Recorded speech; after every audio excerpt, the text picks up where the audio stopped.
Lancei minha candidatura sem nenhuma pretensão, mesmo sem nenhuma pretensão, e não consegui ser eleita, e eu quero brindar essa taça de champanhe com você. Porque nessa campanha não falei para ninguém, mas estava em suas mãos a decisão do que eu ia fazer para minha vida. Não saio mais candidata a nada. Eu, antes da política, ganhei muito dinheiro. Como a jornalista mais importante desse país, eu aposento as minhas chuteiras. Porque a população não está preparada para votar no que é bom, bonito, agradável aos olhos do Senhor. Ainda tem 2 semanas e pouco até o segundo turno das eleições municipais, mas na imensa maioria das cidades brasileiras, a escolha dos novos prefeitos e prefeitas já terminou. Só 52 municípios vão ter segundo turno, menos de 1% do total.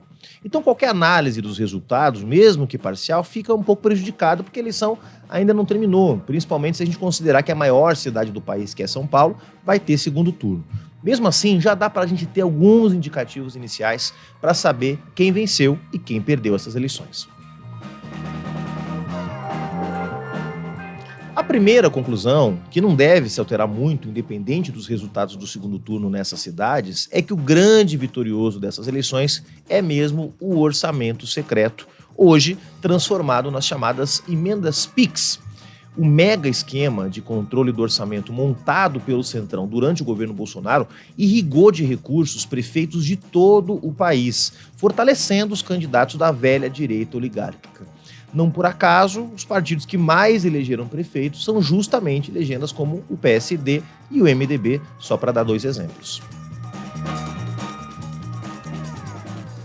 Também já dá para concluir que os outros 2 grandes blocos da política brasileira, a esquerda e o bolsonarismo, mantiveram um certo equilíbrio.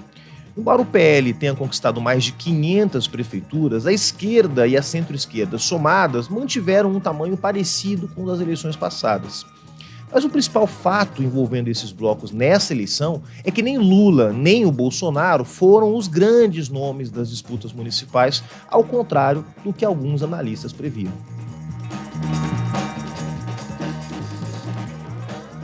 Apesar da enorme polarização que o país viveu nos últimos anos e da presença constante de temas morais e ideológicos que dividem opiniões, o que predominou foram os problemas locais e a capacidade de resolução dos candidatos.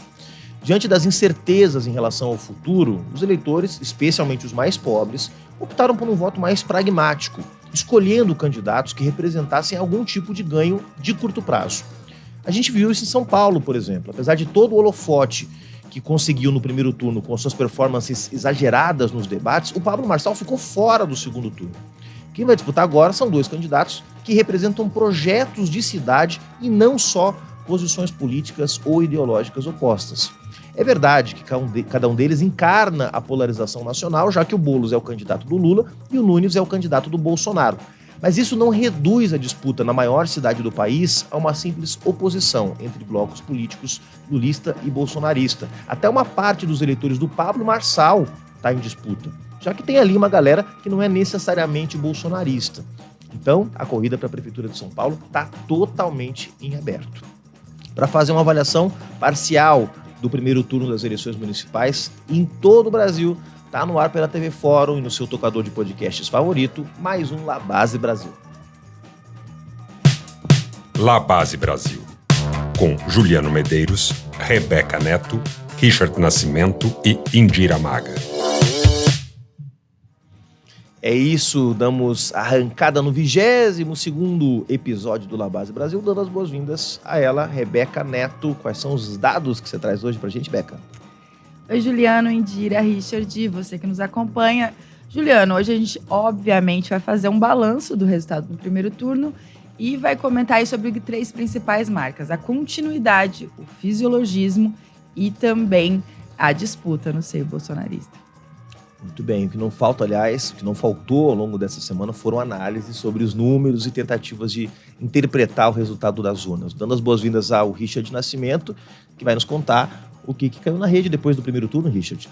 Salve, Juliano, Rebeca, Indira, você que está nos acompanhando. E é justamente essas tentativas de análise do resultado das eleições que a gente vai falar um pouquinho sobre como esses jornais estão palpitando, o que eles estão achando, e como eles estão digerindo as eleições. Então, o nosso bloco vai trazer um pouquinho desses editoriais e opiniões dos jornais sobre as eleições, né, o resultado parcial delas. Muito bem, muito bem.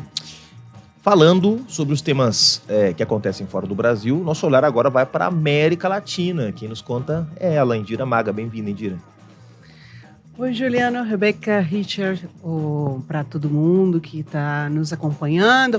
Hoje, sim, nosso olhar vai para a Colômbia, onde a gente vai debruçar sobre as investigações que foram abertas contra o presidente Gustavo Petro.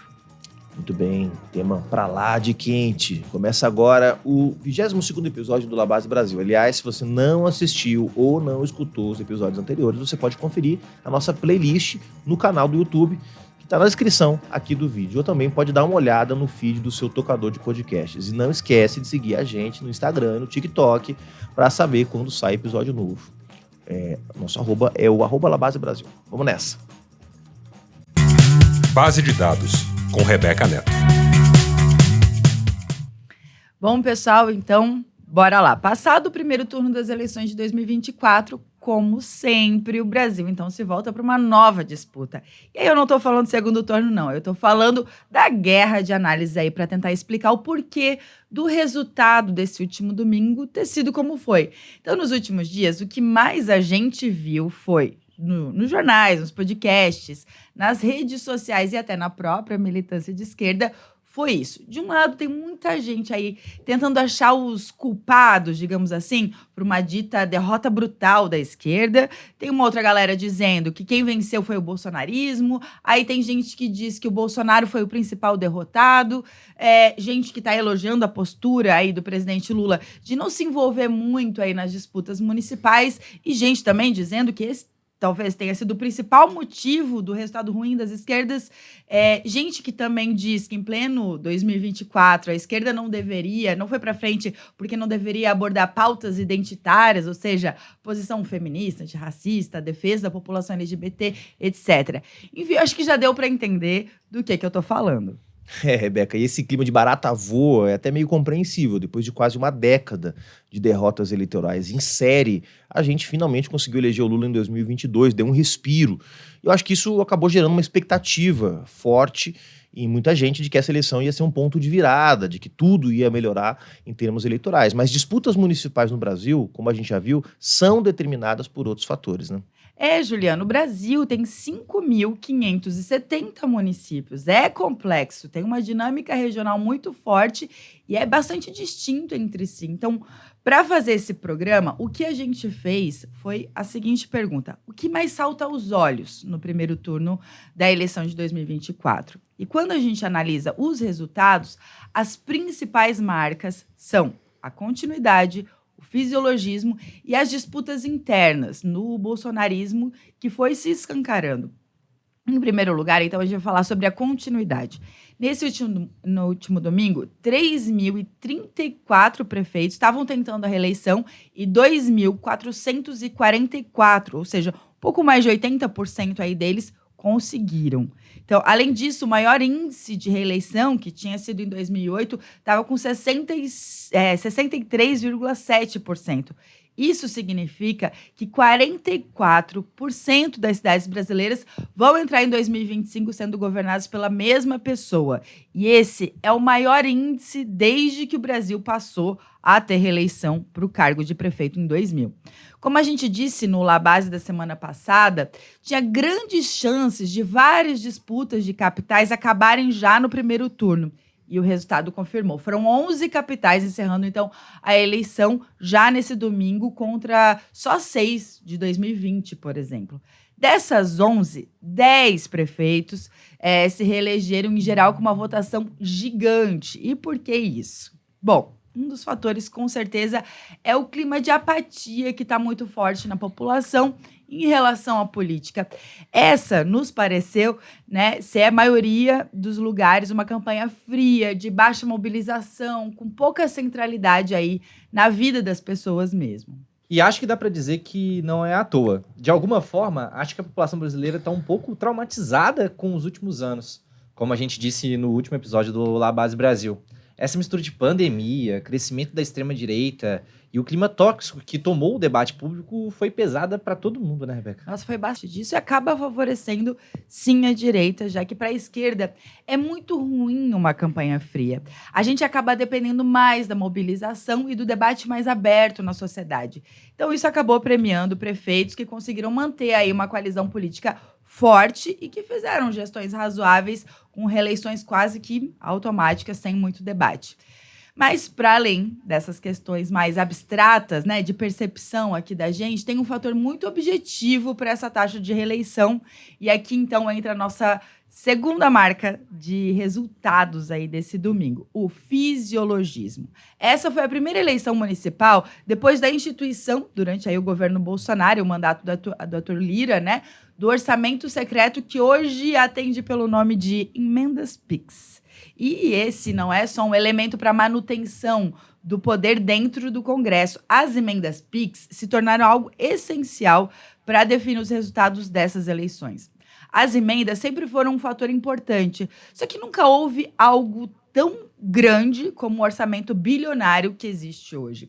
Os recursos das emendas PIX inundaram os municípios, com os prefeitos aliados dos deputados e dos senadores que controlam, então, a destinação delas, resultando aí num absurdo índice de 94% de reeleição nas 112 cidades que mais receberam dinheiro por meio delas. Então, nas outras 45, o prefeito conseguiu fazer o seu sucessor. Pois é, o jogo do orçamento secreto é fundamental para o futuro do país. A eleição de prefeitos é muito importante para 2026, mas eu não estou falando da presidencial. No mundo dos partidos fisiológicos, quem elege mais prefeitos sempre tem chances maiores de fazer bancadas fortes na Câmara dos Deputados. E a eleição de deputados federais é o que define o tamanho da estrutura partidária e, principalmente, quanto dinheiro cada partido vai ter de fundo eleitoral a partir da eleição seguinte. No fundo, o esquema das emendas PIX de 2024 está influenciando quem vão ser os principais partidos da disputa de 2030, inclusive para presidente. Pois é, o Lira, o Bolsonaro e o Centrão, que no fundo é um bando de partidos de direita, eles instituíram o orçamento secreto que é controlado por eles mesmos.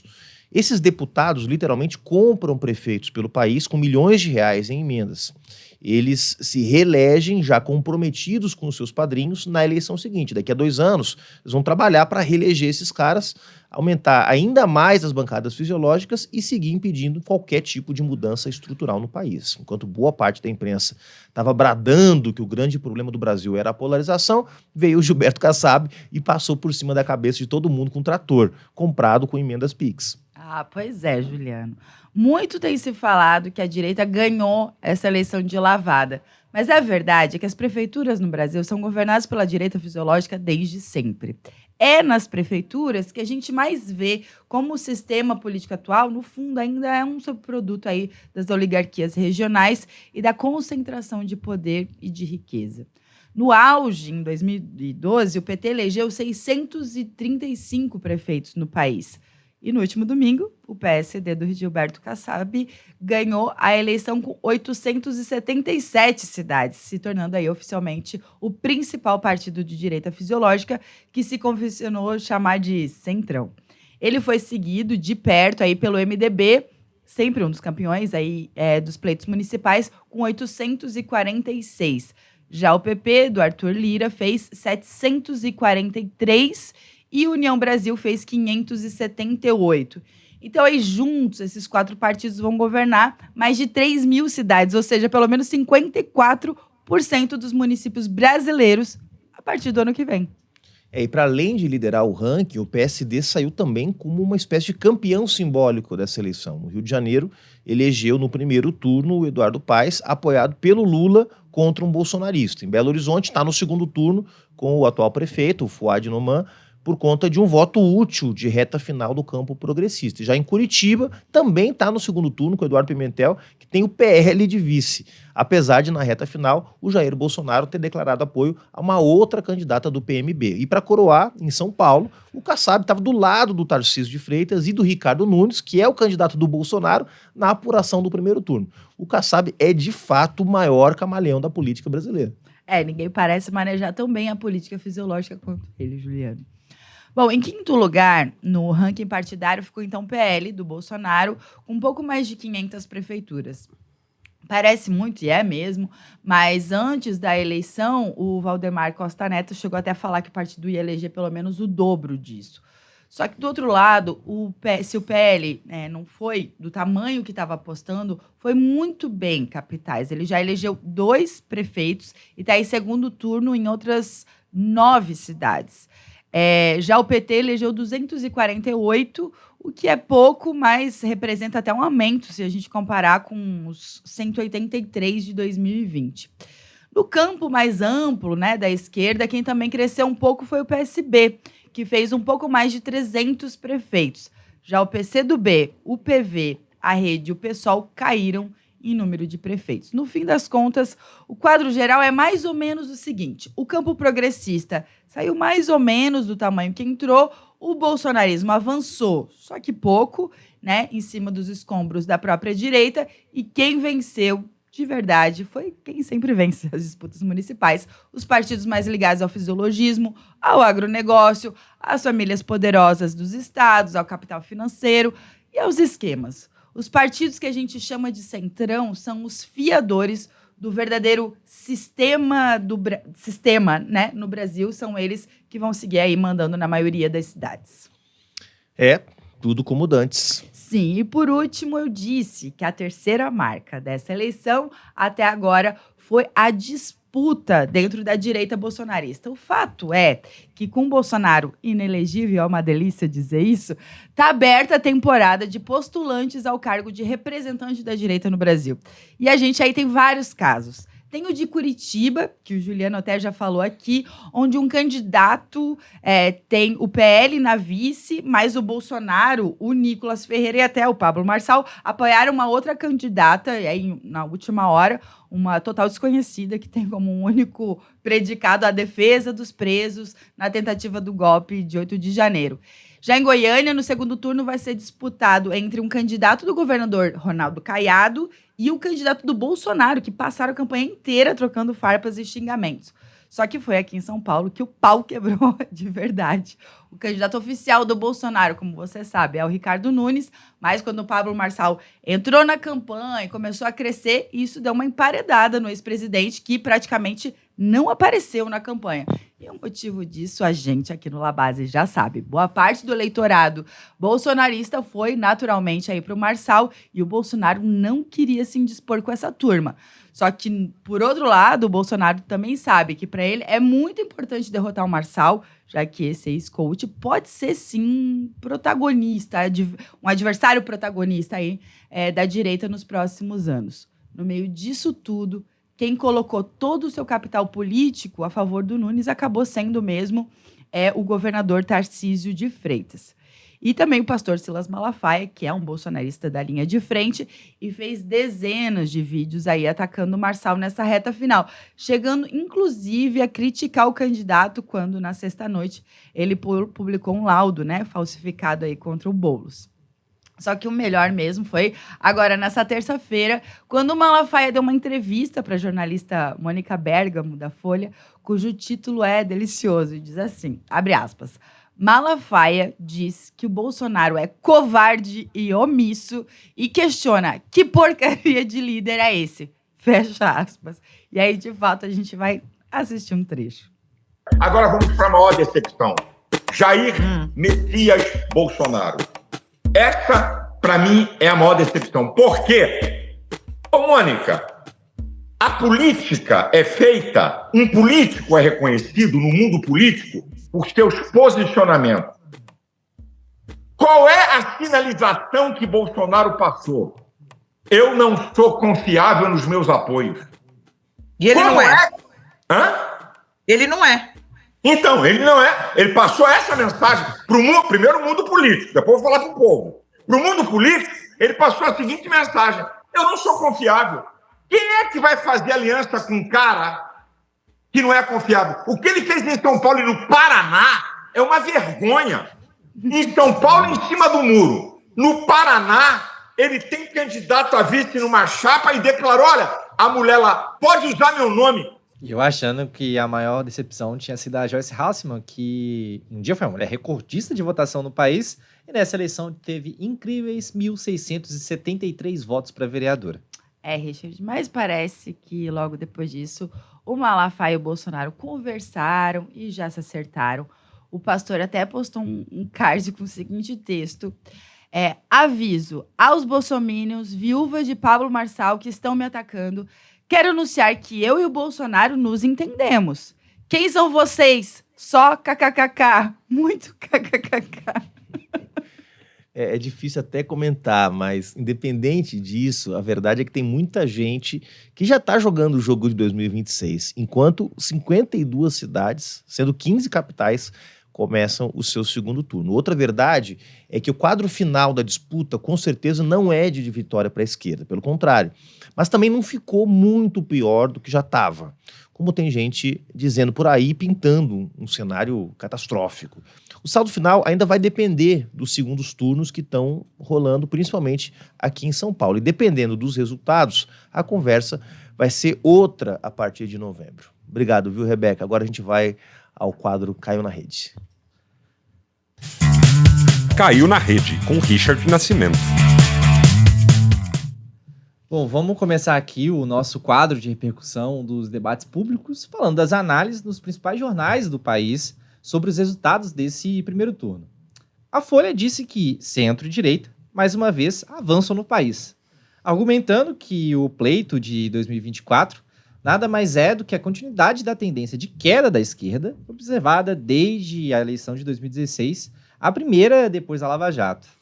Faltou só dizer que alguns jornais, tipo a Folha, tiveram um papel determinante nessa perseguição à esquerda e no apoio ao desastre que foi a Lava Jato, Richard. É isso, Indira. Podemos até falar que sempre é mais difícil para a esquerda conquistar os espaços na institucionalidade ou sobre o cansaço como modelo apresentado pelo petismo. Mas é fundamental falarmos sobre as décadas de criminalização e perseguição da mídia aos partidos e aos movimentos sociais de esquerda que vem ocorrendo de uma forma mais aprofundada desde o mensalão, né? Mas, voltando aos jornais, o Estadão disse que a eleição confirma um país à direita. O jornal afirmou que a política tradicional saiu fortalecida e que, na disputa direta, Lula perdeu para Bolsonaro, já que nas capitais o ex-presidente somou 17 vitórias entre eleitos e presentes no segundo turno, contra apenas 7 do Lula. O que é verdade. Mas, por outro lado, é uma análise ainda um pouco precipitada. Das 5 maiores cidades do país nessa eleição, a disputa acabou em 2. Em Salvador, ganhou um apoiado pelo Bolsonaro, mas no Rio, ganhou um aliado do Lula. Em Fortaleza, em Belo Horizonte, em São Paulo, ainda tem jogo. E o placar final pode acabar ficando mais favorável ainda para o atual presidente. Exatamente, Juliana. E indo para a mídia carioca, o Globo adotou um discurso mais tecnocrata e disse que o eleitor consagrou gestores eficientes nas prefeituras, mostrando os números de reeleições de prefeitos e afirmando que os eleitores estão longe da polarização e que o recado deles é nítido: a busca por uma eficiência na gestão. Meu Deus. O mal das ideologias ataca novamente. O extremo centro do Globo parece até que gosta da ideia de mais de 8 bilhões em emendas PIX, reelegendo prefeitos em todo o país e ainda dizendo que tudo isso foi só fruto de boas gestões. É isso, Rebeca. Se o Centrão é eficiente em algo, é impedir PIX. São basicamente o urubu do PIX da política. Mas bora passar para a treta entre as direitas aqui em São Paulo. Na eleição mais disputada da história da capital paulistana, quando uma eleição acaba com 3 candidatos basicamente empatados, é óbvio que a grande dúvida que fica é: o que o terceiro colocado vai fazer? Antes mesmo do Marçal se manifestar, o Ricardo Nunes foi a público dizer que não queria o apoio do ex-coach, mas que, ao mesmo tempo, vai aumentar a participação do Bolsonaro na sua campanha. Obviamente, de olho nos eleitores do Marçal. Um dia depois, o ex-candidato do PRTB finalmente se pronunciou e disse que não vai apoiar o Nunes, pediu a retratação do Bolsonaro, do Malafaia, do Tarcísio, que ele chama de goiabinha, inclusive, e mais, afirmou que o Boulos vai ganhar a eleição porque ele e o Lula têm a língua do povo. Segundo o ex-coach, mais de 45% dos seus votos não são de pessoas de direita e estão em regiões da cidade onde o Lula ganhou em 2022. É estranho concordar com o Marçal, né, Richard? Mas 2024 faz isso com a gente. É óbvio que o ex-coach é uma figura da direita mais nojenta desse país. Mas isso não representa, como a gente já disse aqui, a totalidade do seu eleitorado. Pelo contrário, mais da metade dos eleitores não faz parte dessa polarização. Não estão cristalizados nem de um lado e nem do outro. Ali tem muita gente que está simplesmente cansada do jogo da política tradicional e que vê no discurso do empreendedorismo e da teologia da prosperidade alguma coisa que faz sentido para melhorar as suas condições de vida e sair da precariedade. Além disso, o Marçal também já começou essa campanha para 2026, dizendo que vai ser candidato ao governo de São Paulo ou a presidente. Bom, mais importante do que o Marçal ou o Nunes vão fazer é ver como estão os eleitores. Os 28% dos eleitores que fizeram um M no primeiro turno. E aí tem essa matéria do Globo, que viralizou esses dias, que mostra que os eleitores do Marçal inundaram no domingo as redes sociais do Bolsonaro com críticas duras por ele ter apoiado o Nunes. Em 24 horas foram quase 60 mil comentários, a maioria de apoiadores do Marçal. As mensagens diziam coisas como: parabéns por conta do teu rabo preso, perderemos a maior cidade do Brasil. Outras chamavam o ex-presidente de traíra, medroso, covarde, e até usavam frases como Bolsonaro nunca mais. E aí o que me espanta é a gente ter que concordar com eles mais de uma vez no mesmo programa. Mas o que me pegou foi que alguns deles chegaram a dizer que vão votar no Boulos no segundo turno só de raiva, inclusive. De raiva ou não, os votos são bem-vindos. Mas brincadeiras à parte, isso mostra um pouco como já não dá para olhar essa direita brasileira como um bloco uníssono. O crescimento deles nos últimos anos, junto com o fato de Bolsonaro estar inelegível, fez surgir outras lideranças que hoje, no fim das contas, acabam bagunçando um pouco o jogo de poder entre eles, Richard. É isso, Indira. Tem muita gente querendo um espacinho nessa mesa. E um dos que saem mais fortalecidos, sem dúvida nenhuma, é o deputado Nicolas Ferreira. Ele é uma das principais apostas do bolsonarismo e nessa eleição rodou o país como uma espécie de garoto propaganda do PL. Os vereadores mais votados de São Paulo e Belo Horizonte foram apadrinhados por ele. Além de outros com votações expressivas, como nas cidades de Fortaleza, Recife e algumas no interior. A frase do deputado sobre esses novos vereadores eleitos é a seguinte: a gente conseguiu levantar muita gente boa, sabe? Gente, digamos assim, puro sangue. Nenhum desses aí foi do centro. Não, todo mundo ali foi escolhido a dedo. É gente de direita mesmo.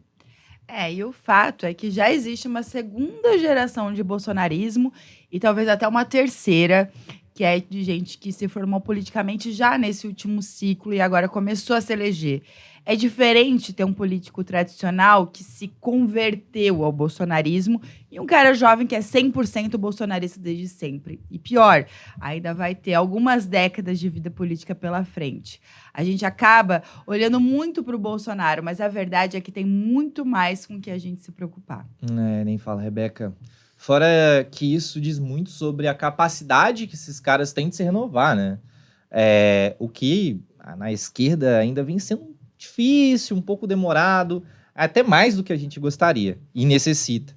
Ainda que nessa eleição tenha tido muita gente boa se renovando, sendo eleitas nas câmaras pelas cidades, né, e principalmente do PSOL.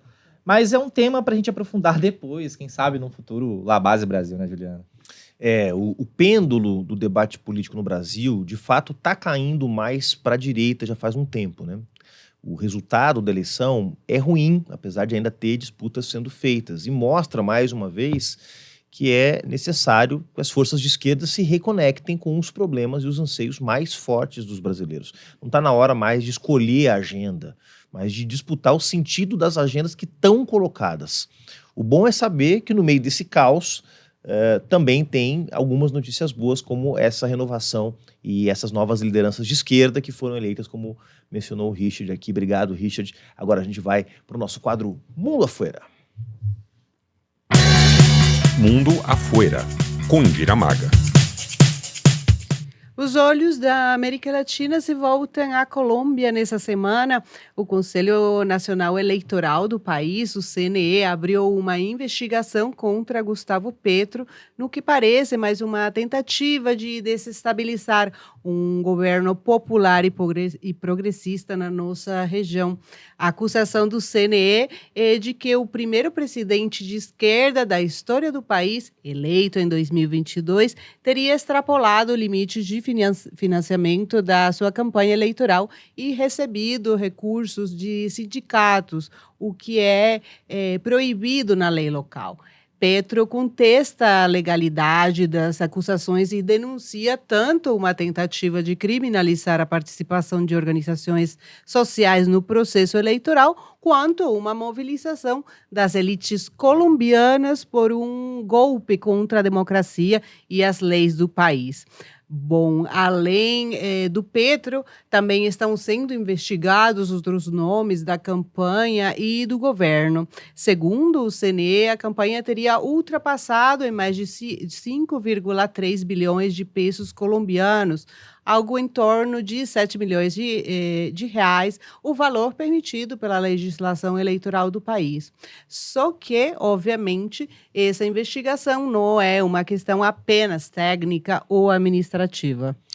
Pois é, Indira, tudo que está acontecendo vai muito além do ambiente eleitoral. O Gustavo Petro tem rebatido essas acusações, afirmando que elas fazem parte de uma estratégia mais ampla para desestabilizar o seu governo. Ele já usou, inclusive, a palavra golpe em diversas ocasiões, e dessa vez não foi diferente. Para o Petro, essas investigações fazem parte de uma tentativa orquestrada para minar a sua legitimidade e interromper o projeto de transformação social que ele começou no país. Quem acompanha a política colombiana sabe que, apesar dos seus esforços, a agenda de reformas do Petro está praticamente bloqueada pelas oligarquias que sempre controlaram o país. Exato, Juliano. E convenhamos, não é nenhuma novidade, ainda mais aqui na América Latina, o uso político de investigações judiciais para desestabilizar líderes progressistas, o que é conhecido como lawfare. Petro tem sido bastante vocal nesse ponto. Ele acusa o CNE de estar manipulando as leis e acusações para criar um ambiente desfavorável à sua presidência, uma estratégia que, segundo ele, já foi usada contra outros líderes de esquerda na região, a gente sabe. O presidente colombiano, inclusive, declarou que despesas de campanha feitas após o término das eleições estão sendo deliberadamente confundidas com despesas de campanha, o que inflaria artificialmente os números e distorceria os fatos. Esse cenário fica ainda mais complexo quando olharmos para o juiz responsável por pedir a abertura dessa investigação, o Álvaro Hernán Prada, que é do Partido Centro Democrático, uma das legendas mais conservadoras da Colômbia, liderada pelo ex-presidente Álvaro Uribe. Bom, Indira, se você me permite, o Uribe, para quem não se lembra, tem uma longa rivalidade com Petro e pesam contra ele graves acusações aí de ligação com paramilitarismo, que são bandos criminosos aí super violentos que espalham terror na Colômbia nessas últimas décadas. Além disso, o juiz Prada é ele mesmo alvo também de investigações por suborno e manipulação de testemunhas, o que coloca, com certeza, uma sombra aí de dúvida sobre a imparcialidade dessas acusações. Em resumo, o que a gente pode estar vendo não é só uma simples questão eleitoral, parece estar se transformando numa grande batalha política, onde os antigos e os novos atores estão jogando aí as suas cartas. E bastante similar com tudo o que a gente já viu aqui no Brasil com a Dilma, né, Rebeca? É importante destacar que o CNE, mesmo abrindo a investigação, não tem o poder de destituir o Petro do cargo. Essa responsabilidade, segundo a Constituição colombiana, cabe ao Congresso. Isso traz uma nova camada de complexidade o caso, já que, para muitos analistas, a pressão sobre o governo de Petro pode acabar se movendo do CNE para o Legislativo, onde ele já enfrenta dificuldades na sua coalição. Recentemente, 3 partidos mais à direita que compunham a sua base romperam com o governo depois de discordar de reformas importantes propostas pelo Petro, como a reforma trabalhista e da Previdência. O Petro ele já vinha denunciando o que ele chamou de golpe suave no começo do ano, né? Em março de 23, um ex-diretor da Associação de Oficiais Reformados das Forças Militares fez declarações polêmicas, sugerindo que o Petro deveria ser destituído pelo seu passado como guerrilheiro. Em resposta, o presidente disse que isso era uma clara tentativa de golpe de Estado e pediu investigações contra esse oficial. Pois é, não é a primeira vez que ele enfrenta esse tipo de coisa. Petro, no entanto, parece estar tentando se preparar para uma luta prolongada. O presidente fez um pronunciamento nessa semana, convocou a população para se mobilizar em defesa da democracia e denunciou a tentativa de subverter a vontade popular. Ao mesmo tempo, ele está jogando também no campo internacional. Na noite da última terça-feira, Petro fez um discurso forte, convocando o corpo diplomático para discutir o que ele chamou de uma tentativa de golpe em curso. Ele pediu que a comunidade internacional preste atenção à Colômbia e defenda o processo democrático que o levou ao poder. O tom é claríssimo. O presidente está se posicionando como alguém que não vai recuar facilmente e que vê a mobilização popular como sua maior força diante dessas investidas. E a grande questão agora, Indira, é como isso vai impactar a governabilidade de Petro, né? Já que ele já enfrenta uma resistência significativa dentro do Congresso, onde há setores que desde o início tentam barrar as suas reformas. Esse é o ponto, Richard. Se essas investigações avançarem e especialmente se chegarem ao ponto de provocar uma crise institucional, o cenário se tornaria ainda mais volátil. Petro tem a seu favor o apoio popular expressivo que o elegeu, mas a questão é até que ponto essa base vai conseguir resistir a uma investida coordenada de diversos setores, tanto judiciais quanto políticos, dentro e fora da Colômbia.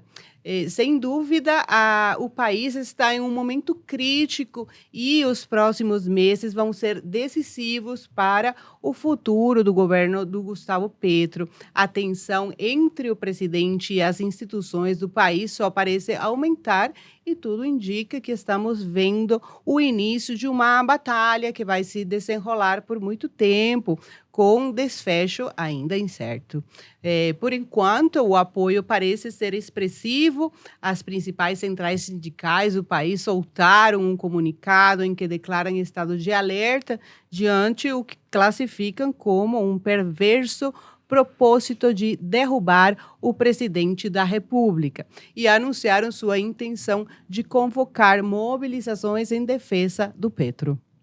A eleição do Gustavo Petro foi uma vitória enorme para as esquerdas na América Latina. O Petro é hoje um dos líderes progressistas mais comprometidos com as principais agendas do século XXI, como a luta contra as mudanças climáticas, a justiça social, a igualdade de gênero, a valorização dos saberes dos povos tradicionais.